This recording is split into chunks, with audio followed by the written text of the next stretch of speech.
Hello guys, I am Rajkumar Gorai. Today we will discuss the poem Vagabond of Class 7, Lesson 6. The poem is composed by Robert Louis Stevenson. Before discussing the poem, let me tell you something about the poet. And I think that very episode of the poet will help you in a great way for the better understanding of the poem. From the very early childhood, the poet suffered from a lung disease. The poet and his daughters had weak chest, so they often needed to stay in warmer climates for their health.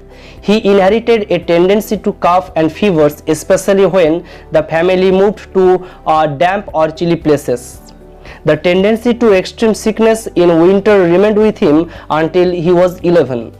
Illness was a recurrent feature of his adult life and left him extraordinarily thin. কবির ছোট থেকেই একটা lung disease ছিল এবং তার ঠান্ডা লেগে যাওয়ার একটা প্রবণতা ছিল, তাই ডাক্তার তাকে চেঞ্জ অফ ক্লাইমেটের পরামর্শ দিয়েছিলেন, বিভিন্ন জায়গায় ঘুরে বেড়ানোর পরামর্শ দিয়েছিলেন ডাক্তার, এবং that is the only way he can avoid his disease. তাই তিনি তার জীবনটা একটা ভ্যাগাবন্ডের মতো অতিবাহিত করেছিলেন। এবং আমরা সকলেই জানি যে একজন ভ্যাগাবন্ডকে, the vagabond is a person who wants to enjoy his life in the lap of the nature and has no permanent address. So likewise that the poet also led his life like a vagabond, and this poem is a very outcome of his experience while leading the life of a vagabond. তিনি যখন একটা ভ্যাগাবন্ডের জীবন অতিবাহিত করছিলেন, তার যে অভিজ্ঞতা হয়েছিল তারই এই কবিতা হচ্ছে, তারই বহিঃপ্রকাশ।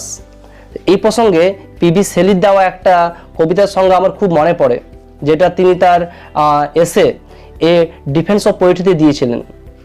Poetry is the record of the best and happiest moments of the happiest and best minds. যদি এই সংজ্ঞাটা তুমি বিশ্লেষণ করো, তাহলে এই সংজ্ঞাটা এই ক্ষেত্রে বিশেষভাবে প্রযোজ্য এই কবিতা রচনা করার ক্ষেত্রে। যখন কবি তার জীবনটা একটা ভ্যাগাবন্ডের মতো অতিবাহিত করছিলেন, that was the best and happiest moment of his life. And at that time he was in his happiest and best mood, and that very poem is the outcome of his best and happiest moment. তাই এই ক্ষেত্রে এই সংজ্ঞাটা বিশেষভাবে প্রযোজ্য। In his later life the poet settled in Samoa in 1890, and there he breathed his last in the year 1894. Now let us discuss the poem. Stevenson's poem The Vagabond, collected from the Songs of Travel, celebrates the glorious freedom and independence of a vagabond's life. All the four stanzas repeatedly emphasize the unrestrained joys of an independent life of the vagabond. Now let us discuss the first stanza of the poem. Give to me the life I love, let the lap go by me, give the jolly heaven above and the byway nigh me. Here the poet starts the poem by asking to be given the life that he loves, and this is his prayer to God, that he might be allowed to lead that life which he desires most. আমরা সকলেই ঈশ্বরের কাছে সেই জীবন প্রার্থনা করি যা আমরা ভালোবাসি, ঠিক একইভাবে কবিও ঈশ্বরের কাছে সেইরূপ জীবনই প্রার্থনা করছেন। কিন্তু দেখা যাক আমরা যে জীবন চাই আর কবি যে জীবন চায় তার মধ্যে তফাৎটা কথাই। Let the lave go by me, কবি চাই তার পাশ দিয়ে যেন একটা নদী বয়ে যাক। Here Lev refers to stream or small river. কবি চাই তার পাশ দিয়ে যেন একটা ছোট্ট হ্রদ বয়ে যাক। Give the jolly heaven above, কবি তার মাথার উপরে আনন্দময় আকাশ চাইছে, তিনি ভগবানের কাছে প্রার্থনা করছেন যে তার মাথার উপর আনন্দময় আকাশ দেওয়া হয়। Here heaven is used here as the sense of sky. Heaven মানে এখানে স্বর্গ বোঝানো হচ্ছে না, হেভেন মানে আকাশকে বোঝানো হয়েছে। তাই কবি তার মাথার উপর হাসি খুশি ব্রাইট হ্যাপি আকাশ ঈশ্বরের কাছে প্রার্থনা করেছেন। আমরা সকলেই মাথার উপরে আনন্দ হাসি খুশি আকাশ চাই, যাতে আমরা প্রকৃতিকে এনজয় করতে পারি, প্রকৃতিকে আমরা ভালোভাবে উপভোগ করতে পারি। ঠিক একইভাবে যেহেতু কবি ভ্যাগাবন্ডের মতো জীবন অতিবাহিত করছিলেন, তাই তিনি মাথার উপর আনন্দময় আকাশ চেয়েছেন। অ্যান্ড দ্য বাইওয়ে নাইমি, কবি চেয়েছেন তার পাশ দিয়ে যেন ছোটোখাটো পথ বয়ে যায়। And you have to remember here one thing, that there is a slight difference between the byway and manway. এটা কোনো প্রধান রাস্তা নয়, দেখবে প্রধান রাস্তা থেকে বিভিন্ন শাখা প্রশাখার মধ্যে যে রাস্তাগুলো বার হয়, যেখানে খুব কম মানুষের আনাগোনা দেখা যায়, সেগুলোকে বাইওয়ে বলা হচ্ছে। That is detached from the man road, where very few people roam, very few people follow that path. কবি সেই পথেই চাই যে পথ দিয়ে খুব কম মানুষ যায়, কারণ কবি মানুষের থেকে খানিকটা দূরে থাকার চেষ্টা করছে, একটা ভ্যাগাবন্ডের মতো জীবন অতিবাহিত করার চেষ্টা করেছেন কবি। Bed in the bush with stars to see, bread I dip in the river, there is the life for a man like me, there is the life forever. Bed in the bush with stars to see, কবি ঝোপের মধ্যে বিছানা চাই, যেখান থেকে সে তারাদের দেখতে পাবে। কবি আমাদের মতো চার দেওয়ালের আবদ্ধের মধ্যে তার বিছানা চাই না। The poet wants his bed amidst the nature, from where he can enjoy the brightness of the stars. কবি চাই তার বিছানা ঝোপঝাড়ের মধ্যে হোক, যেখান থেকে সে তারাদের রাত্রিবেলা উপভোগ করতে পারবে। Bread I dip in the river, কবি চাই তার যেন দুবেলা খাবার, ব্রেড here implies food, তার যেন দুবেলা অন্ন জোটে, আর পিপাসা নিবারণ করার জন্য যেন জল পাওয়া যায়। কবি এই দুটোই চায়, আর কিছু চাই না। That is the only way the poet can enjoy the nature. মানুষের জীবন ধারণের জন্য যে দুটো অত্যাবশ্যক জিনিস, খাবার আর পানীয়, সে দুটো হলেই কবির কাছে যথেষ্ট, কবি এর বেশি কিছু চাই না। And that is his prayer to God, that he might be allowed to give food so that he can satisfy his hunger, and water so that he can quench his thirst. These are the two things that the poet asks from the Almighty God. There is the life for a man like me, there is the life forever.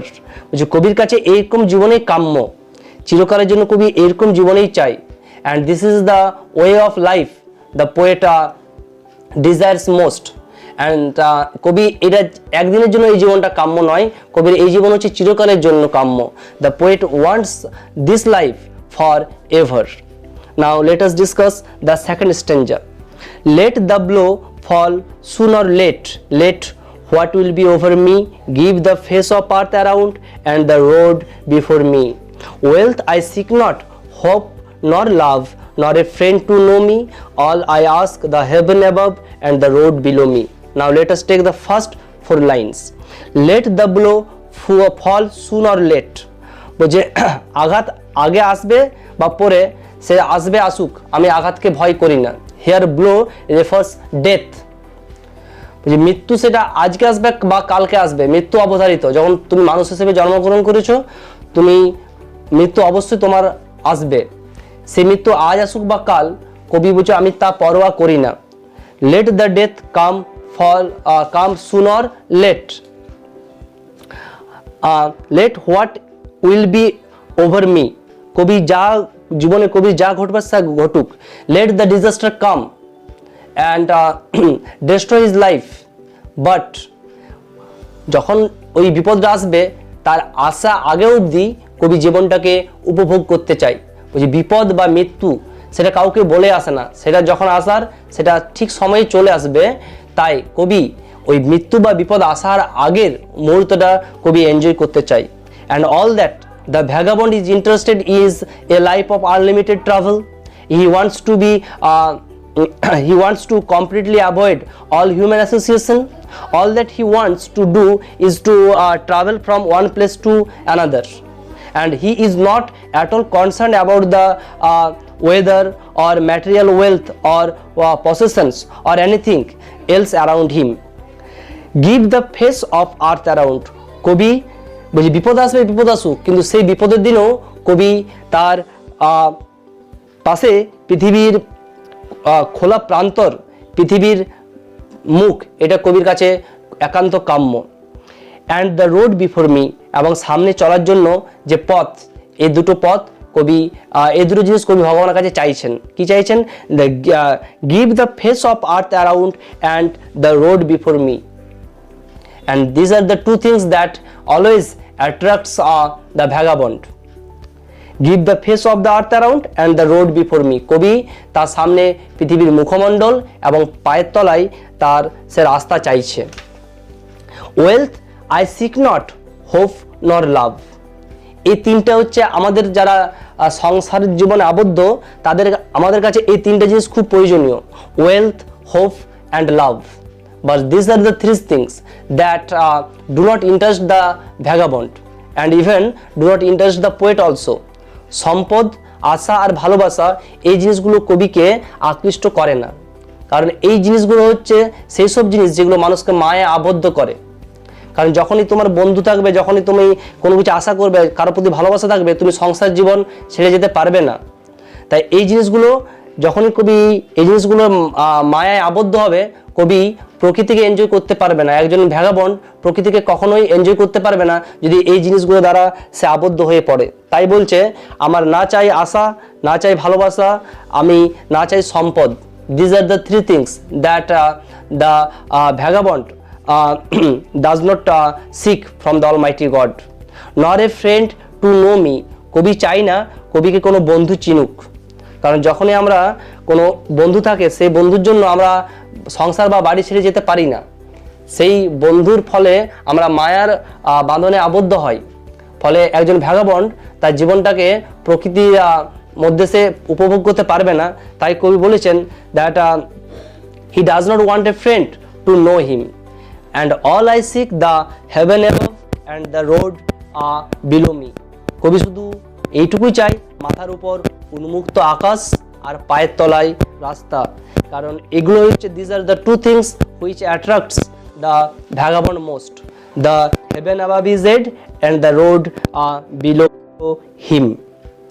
So if you go into the inner meaning of the first two stanzas, there is no such inner meaning, and it is repeatedly emphasized again and again that what kind of a life does a vagabond want.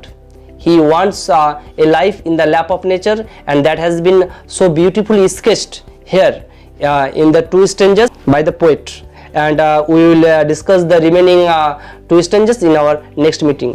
Till then, bye.